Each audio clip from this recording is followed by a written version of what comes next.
కూడా చిన్నప్పటి నుంచి ఫ్రెండ్స్ వనస్థలిపురంలో ఉంటాం. సో బీటెక్ థర్డ్ ఇయర్ లో ఉన్నప్పుడు నేను స్టార్టింగ్ ఒక 9 months డిలే చేసిన తర్వాత 9 months తర్వాత ఒక మీటింగ్ వెళ్ళా హైత్ నగర్. సేమ్ ఇట్లానే ఒక మీటింగ్ వచ్చి లాస్ట్ కార్నర్లో కూర్చున్నా. సో ఫస్ట్ నేను దేనికోసం వచ్చానంటే నా ఫ్రెండ్ ఏదో సబ్బుల కంపెనీకి వెళ్ళిండు, వాడిని బిజినెస్ బంద్ చెప్పాను. ఆ కాన్సెప్ట్ లో మీటింగ్కి వెళ్ళి కూర్చున్నా మీటింగ్ లో. అంతే కదా, నాకైతే తెలియదు.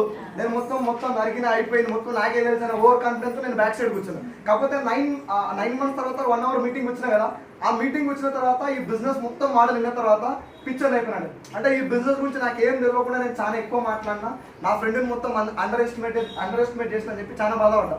తర్వాత ఆ 2 hours మీటింగ్ విన్న తర్వాత ఇంకా కంటిన్యూస్గా ఒక 9 to 10 meetings అటెండ్ అయ్యి ఫస్ట్ ఈ బిజినెస్లో మనం లాస్ అయ్యేది ఏమైనా ఉందా, గవర్నమెంట్ ఎందుకు దీనికి గైడ్ లైన్స్ ఇచ్చింది, గవర్నమెంట్ ఎంప్లాయీస్ కూడా ఈ బిజినెస్కి ఎందుకు వచ్చింది. ఇప్పుడు గవర్నమెంట్ ఒక 570 మంది చట్టం అయితే ఉత్తనే చేస్తారా, పార్లమెంట్ లో చేస్తారా, ఇండస్ట్రీ కానీ స్టూడెంట్ కూడా తీసి చదువుకోండి అని చెప్పి almost network marketing and MBA, network marketing and 10th class, network marketing and intermediate.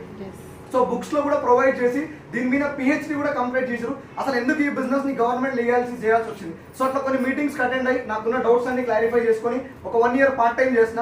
Morning 9:45 నుంచి ఈవినింగ్ 4 o'clock నా కాలేజ్, టైం దొరికినప్పుడల్లా వెస్టీజ్. సో నేను ఈ బిజినెస్ చేయడానికి మెయిన్ రీజన్ ఏంటంటే every year 1.5 lakhs college fee నేనే కట్టుకోవాలి ఇంజనీరింగ్. సో పేరెంట్స్ తో డబ్బులు తీసుకోవద్దని చెప్పి ఆ మోటోలో వచ్చిన. ఎగ్జాక్ట్లీ 1 year పార్ట్ టైం చేస్తే ఫస్ట్ మంత్ నాకు వచ్చింది 159 rupees. నా ఫ్రెండ్స్ అందరికి చెప్పిన 159 రూపాయలు పడ్డాయి, ఖతర్నాక్ బిజినెస్ చేస్తున్నారు ఆరా అని. సబ్బుల కంపెనీలో పోయిన అవరా, సబ్బుల కంపెనీలో పోయిన అవరా, ప్రతి ఒక్కరు కామెంట్ చేసింది. ఎవరు రాదు, నా మాట కూడా ఇల్లే. 54,000 వచ్చినాక మెల్లగా పార్ట్ టైం స్టార్ట్ చేసిన తర్వాత నా ఫ్రెండ్స్ రావడం స్టార్ట్ చేశారు. ఇప్పుడు ఫుల్ టైం చేస్తున్నా. 5 months అయింది, ఇంజనీరింగ్ అయిపోయింది, నా గ్రాడ్యుయేషన్ కంప్లీట్ అయిపోయింది. ఇప్పుడు నాకు వచ్చిన లాస్ట్ మంత్ పే అవుట్ 1,17,800. దాంతోపాటు రీసెంట్ గా March 28 రోజు 18 లక్షలు పెట్టి కార్ తీసుకొని మా అమ్మ గిఫ్ట్ ఇచ్చిన.